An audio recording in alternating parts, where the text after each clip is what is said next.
Hey there, I'm Christina Johnson, certified transformational nutrition coach and owner of Christina Johnson Wellness. And I am excited because we have a hot topic that I am going to talk about today, and that is the ketogenic diet. This is something that I have been getting a lot of questions about, I would say especially over the last 6 months or so, from different people and clients and former clients. And so I figured it is time for me to do a Facebook Live addressing this topic.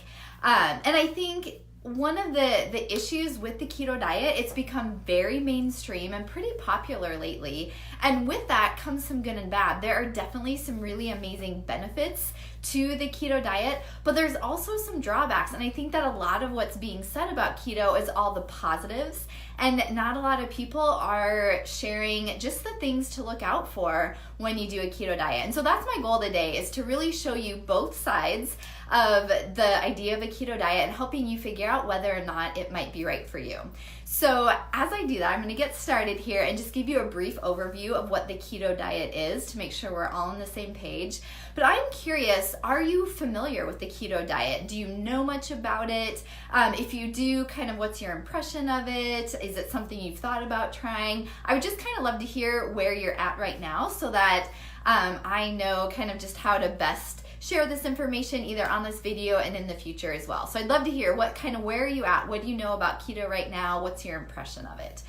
And then also, if you know anyone that's interested in the keto diet, would you tag them in this video so that they can watch it as well, or share the video? Because like I said, I think it's important that people see both the pros and the cons of the keto way of eating before deciding whether or not it's right for them. So share this video so that we can get that information out to more people.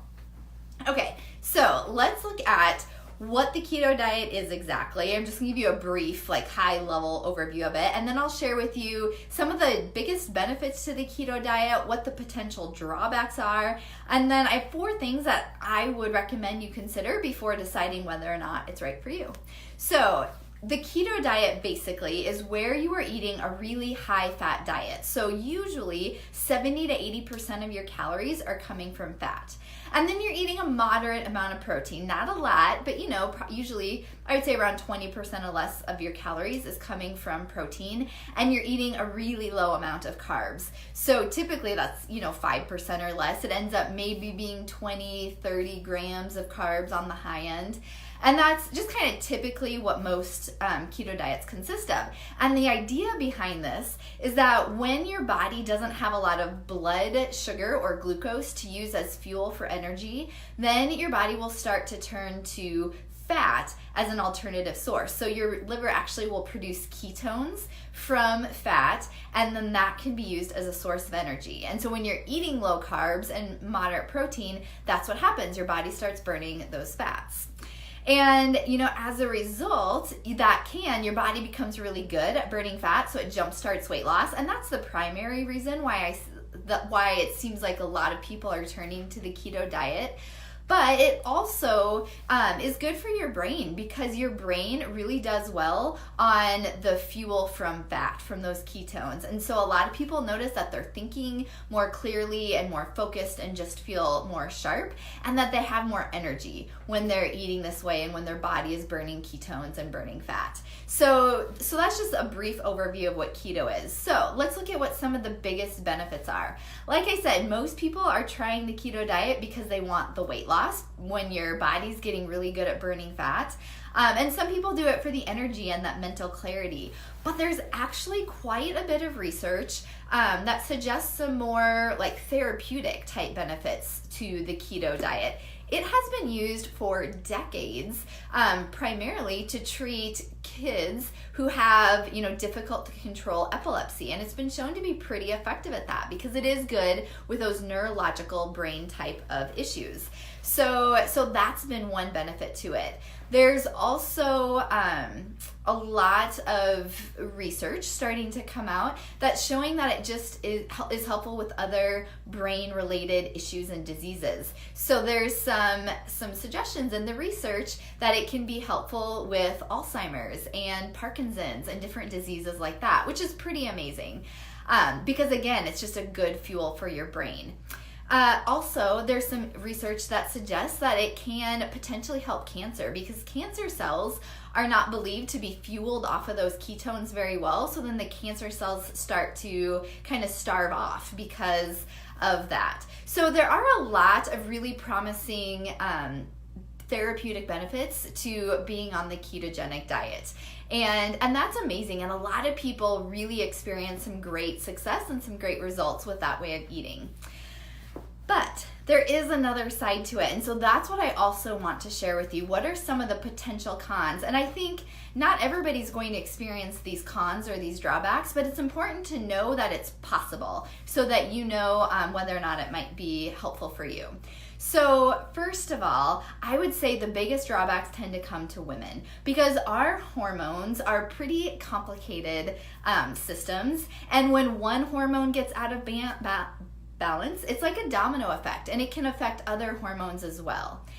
And so and our bodies require a lot of support. One issue in particular that happens is when you're eating keto, and this one might be surprising. So, just kind of bear with me, keep an open mind here. But one thing that happens with keto is because you're eating so much fat, you feel really full and satiated, which is a good thing. But what happens then is some people unintentionally start eating way too few calories. And oftentimes I think, well, that's a good thing, right? We're taught that if we want to lose weight, we just have to eat fewer calories. But really, our bodies are pretty sensitive to that, especially as women. And if we're not getting enough calories, then it can produce stress hormones. It can cause your metabolism to slow down. So you really want to be careful when you're doing a keto diet that you're still eating enough and getting enough calories and nutrition in your body. So that's one potential issue. Here's another issue that, I was reading an article by Dr. Sarah Gottfried. She's a Harvard-trained medical doctor who specializes in women's health and women's issues, and she takes a very holistic approach. And so she's very, well-renowned in kind of the holistic health field. And she has found in her own clinical observations that yes, men tend to do better on a keto diet, and that some women do well and really thrive on a keto way of eating, but she's also found a lot of women who kind of suffer some symptoms from the keto diet. And so I've got my notes here so I don't forget anything, but some of the things that she's found is that some women feel worse on a keto diet because their bodies start producing too much cortisol, which is a stress hormone. It can also affect your metabolism and slow it down, which can make it harder to lose weight. It also, and this I think is fairly common, but it can also for some people reduce your thyroid function. So your thyroid stops functioning as well. It can lead to menstrual irregularities.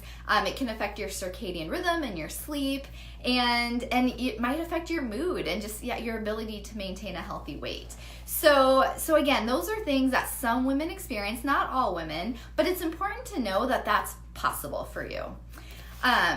A couple other things that just to be aware of with the keto way of eating is that there's lots of different versions of it. So we know that because it's more mainstream, everybody's talking about it, and there are some really healthy ways to approach keto, and there are some maybe not so healthy ways to approach it. So for example, a lot of people who do a keto diet are eating really high amounts of dairy, which can be okay. But there are experts like Dr. Mark Hyman who suspects that up to 75% of Americans are sensitive to dairy. So if you are sensitive to dairy and eating it every day on a keto diet, that's going to wreak havoc in your body. It's going to cause inflammation, sinus issues, possibly headaches or joint pain or acne. So dairy is just one of those things, especially if it's not good quality dairy, that you want to be cautious of. The other issue I see with some versions of keto is that it tends to be really low in vegetables, or the vegetables are non-existent. And so you're not getting much fiber in, and you're just missing out on a lot of nutrients from vegetables in general. And so if you are going to do keto, you really want to make sure that you're following a healthy, well-rounded, balanced approach so that you're not missing out on different nutrients. And then lastly, the last, I would say, potential con to the keto diet is that it's kind of complicated to follow. I mean, not overly complicated, but you do have to count your macros, and you want to, see if you're actually in ketosis or not, and figure out how many carbs your body can tolerate. So it's not a simple way of eating. And I think for some people, it just overcomplicates our relationship with food. I am all about people having a healthy relationship with food, finding freedom from it where you don't have to think about food all the time. You don't have to count calories or points or carbs or anything like that. So I guess I just think that's something to be aware of. If you have a history of a complicated relationship with food, then perhaps this may not be right for you. But if you think you can do it in a healthy way, then it could be good as well. So those are just some of the potential drawbacks that I see to keto. So primarily just a recap for people that are just joining me now. For women especially, it can affect your hormones and thyroid function, metabolism potentially. It can cause you to inadvertently eat too few calories, which can cause stress on your body. You just want to follow a healthy, balanced version of keto so that you're getting enough nutrients. So those are the main kind of drawbacks that I see. So to kind of sum it all up, I guess I want to share my 4 recommendations or considerations to consider before deciding whether or not keto is right for you. And as I'm going, if you've had any ahas, I would love to hear what's your biggest takeaway so far about what I said about the keto diet. So share with me in the comments one of your biggest takeaways or ahas. So what I would consider number 1 that you do is to really think about your motivation for doing the keto diet. So if your goal is to, let's say, improve health in some way, if it's to reduce your risk of Alzheimer's disease or to deal with cancer, epilepsy, I think those are really great therapeutic uses of the ketogenic diet. If your goal is to lose weight, I would really challenge you to consider, is this the best, most helpful way for you to approach weight loss? And so just consider, what is your motivation, and is the ketogenic diet the best way to get you there? So that's kind of the first thing that I would recommend that you do. The second consideration to take, what I would recommend to everyone, and this is what I do with all my clients, is if you're following a pretty standard American diet, even, a healthy version of it, whether it's, eating whole grains and low fat or whatever, I would recommend that your first step be to try switching to a clean eating lifestyle. So removing processed foods, reducing how much sugar you're eating, and just eating a lot of really good whole foods. Things like good quality meat and plants and fruits and vegetables and nuts and seeds. Because what I find is that most people, probably 90% of people, can achieve the results that they want, or at least 80% of the results they want, by just making that switch to a clean eating lifestyle, by reducing the processed foods, the sugar, and the foods that you're sensitive to. So I would recommend that as a first step, and really get that as a solid foundation. Really make sure that you're understanding how to eat clean and how to, eat real healthy foods and getting a lot of nutrients in that way.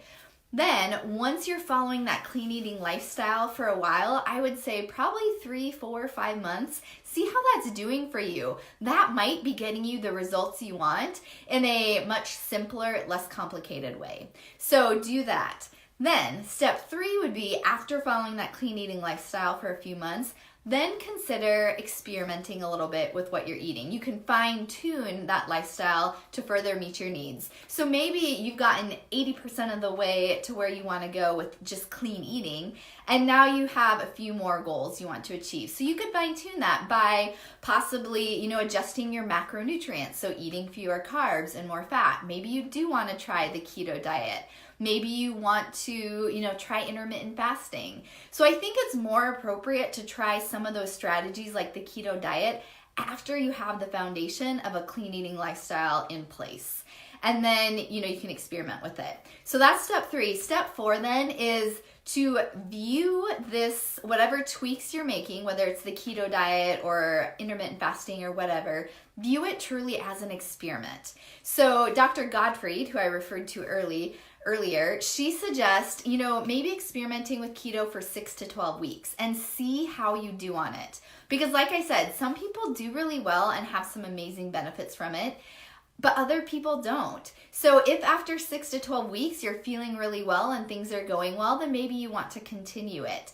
But if you notice that your sleep is being affected negatively, if your mood is not great, if your thyroid's not functioning well, if your hands and feet are getting cold, if you're experiencing other low thyroid symptoms, then maybe that's a sign that this way of eating isn't right for you. And so So you probably also want to have some blood work done, maybe at baseline blood work, and then getting some blood work done after 6 to 12 weeks, and look at things like your thyroid functioning, look at your sex hormones like cortisol,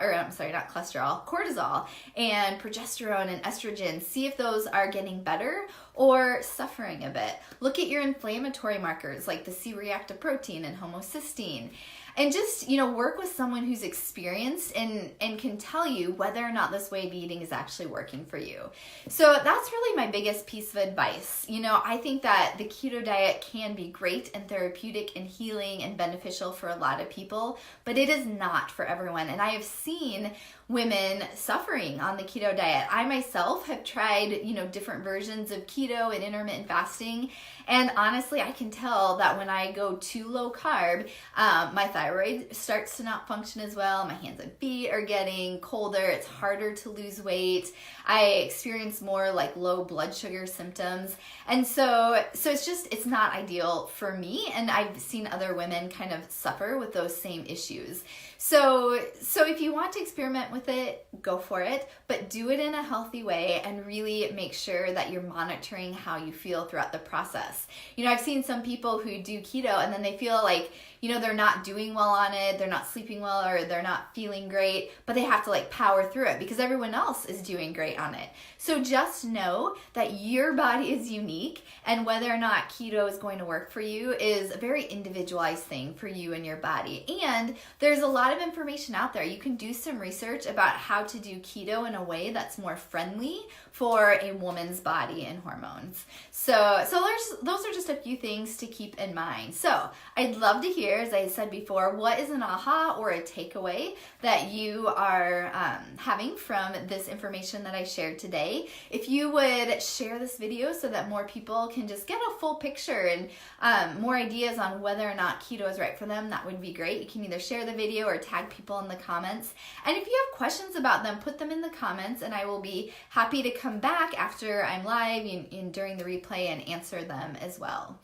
And then make sure, if you are watching this on Facebook, that you like my page so that you see when I do other posts and live videos. And if you're watching on YouTube, make sure you subscribe to the channel so that you can see when I have more videos going live there. So again, feel free to let me know if you have any questions and share your thoughts or experiences with the keto diet with me. I'd love to hear what you found does or doesn't work for you. And I will be back again next week. So have a great day and I will talk to you later.